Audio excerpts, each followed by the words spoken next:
I'm Jay Taylor. I'm the author of Jay Taylor's Gold, Energy, and Tech Stocks newsletter, and I'm also the host of a radio show called Turning Hard Times into Good Times that airs every Tuesday at the Voice America Business Channel at 3 o'clock Eastern Time. I'm here at the Metals Investor Forum. It's May 2019 here in Vancouver. Really pleased to be with Sean Khounkoun. He is the president and CEO of StrikePoint Gold Inc. It's a new company, one that I just recently started covering in my newsletter. Sean I've known him for a number of years. He's a lot of experience in the mining sector. And I'm really delighted, Sean, that you could join me today to let people know a little bit more about this brand new company that you have. Now, you're in the Golden Triangle, which is renowned for its rich gold and lots of really high-grade targets there. And you're in an area not too far from some other people that are building some good-sized deposits, one in particular, Ascot, that I know about. And the Willoughby project is the one that it's your flagship right now. You have a lot of other interesting stories and projects too. Mm-hmm. But talk to us about Willoughby and what are your plans for Willoughby? How advanced is it, and what are your plans this summer for Willoughby? Okay, thanks, Jay. So yes, we are located in the southern part of the Golden Triangle, mm-hmm. near the town of Stewart. Tremendous infrastructure, deep water seaport, road systems, and our focus has been building projects in the Stewart camp.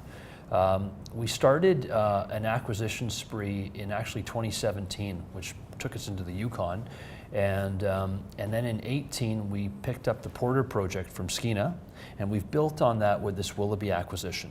So the key here is we've got two advanced exploration assets. Porter has high-grade silver resources. There's a 43-101 with 13 million ounces of almost 900 gram per ton silver, and there's the potential to significantly grow that resource.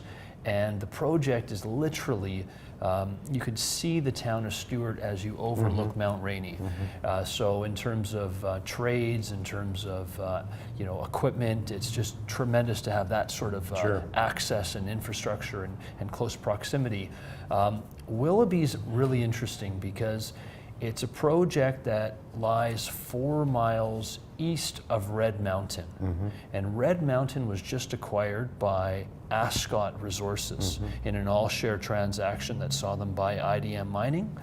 And what I've been blessed with here is I've had the IDM team take the data at Willoughby and start modeling it, digitizing it, mm-hmm. and planning a drill program that we look to initiate over the next 30 to 45 days. Mm-hmm. So Willoughby has hosted some big results in the past. So going back to the mid-90s, 20 meters of 25 gram gold mm-hmm. and 184 gram silver. There's been multiple zones intercepting big, meaningful, high-grade widths of gold and silver mineralization. And the key for us is to go in, number one, validate some of that historic drilling that mm-hmm. was done 20 years ago, but number two, look to expand and grow resources. Mm-hmm. We feel like with Ascot's activities in the area and them restarting the Premier Mine and Mill, mm-hmm. There is a opportunity, if we can identify and grow high-grade resources, there's a production facility mm-hmm. In the area that could be utilized. Right. Exactly, and so you've got your drill targets, so they're set up, or you're working on it now? We've got our targets. Yeah. It's 6 holes. It's 1,000 meters. We're planning a 2-phase program. So the second phase isn't planned. We want to look at the results. First results. Yeah. But where the opportunity really lies is if you hone into the story. Is there's been some new geological interpretations that's led to big discoveries at Red Mountain. Mm-hmm. So some of the predecessors that did work at Willoughby. There was holes that did not intercept gold. We think we may know why. There's some folding that's occurring in the mm-hmm, area, mm-hmm. so we look to vector into where that's occurring, mm-hmm. and we think that could lead to some significant discoveries. Willoughby is obviously your flagship, but you've got a whole lot more. And you mentioned the one right next to Stewart there, the silver deposit. Mm-hmm. But you have a lot of things in Yukon too, right? We do.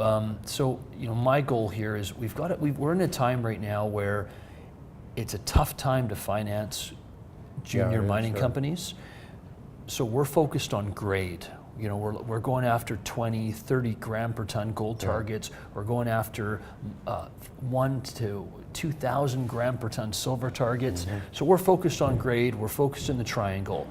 What we have for the future is a portfolio in the Yukon that's got enough assessment work that keeps it in good standing. We don't need to spend any money on the portfolio for some of the properties up to 10 years, but 5 of the projects have Class 3 drill permits, so we could do diamond drilling.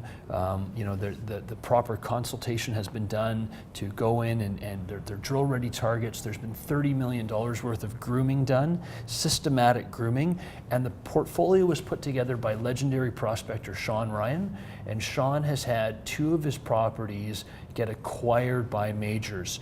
Goldcorp bought Kaminak for $500 million, and Kinross bought Underworld for about $140 million. So he's got a great track record of being able to identify projects that have turned into major world-class discoveries.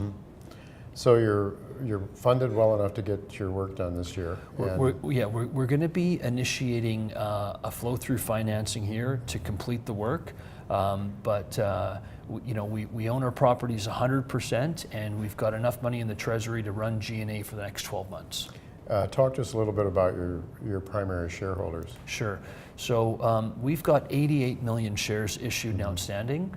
70% of that is controlled by institutions, management, 2 corporate shareholders, and Eric Sprott. Those corporate shareholders are public companies, Ascot Resources and Skeena Resources. That's good. So it means that you've got pretty good control of what happens to your company in terms of the share structure.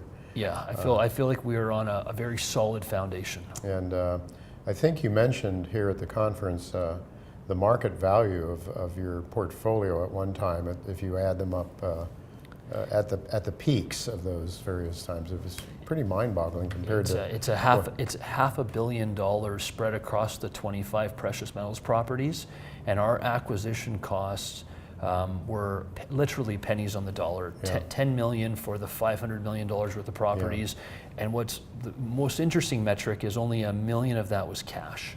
That's really very interesting. You know, it's times like these, I mean, it's really a crazy business, isn't it?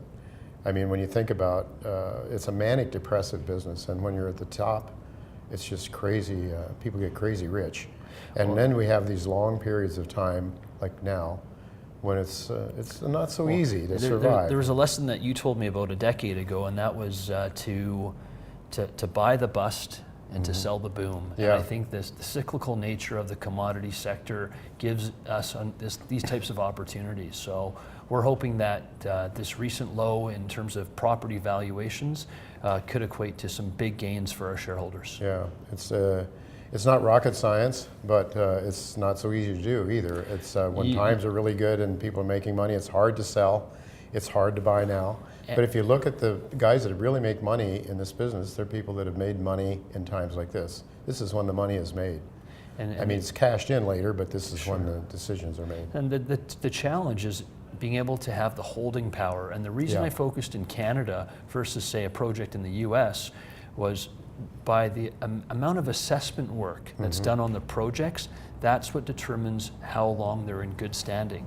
Versus, you know, we don't have, there's no big like mining taxes like there are in Mexico, or Bureau of Land Management fees like there is in Nevada. There's minimal costs here to hold these projects. So we could afford to be a little bit early. Very good, Sean. Well, anything else you'd like to mention before we... That's it. That's Jay, it. I appreciate It's a good you story. having me. Yeah, good thank story. you very I'm glad much. to have you in my newsletter. Thank you Hope to very make much. some money personally on it. Absolutely. That's the goal. All the best. All right. Thank you, Take care. Jay.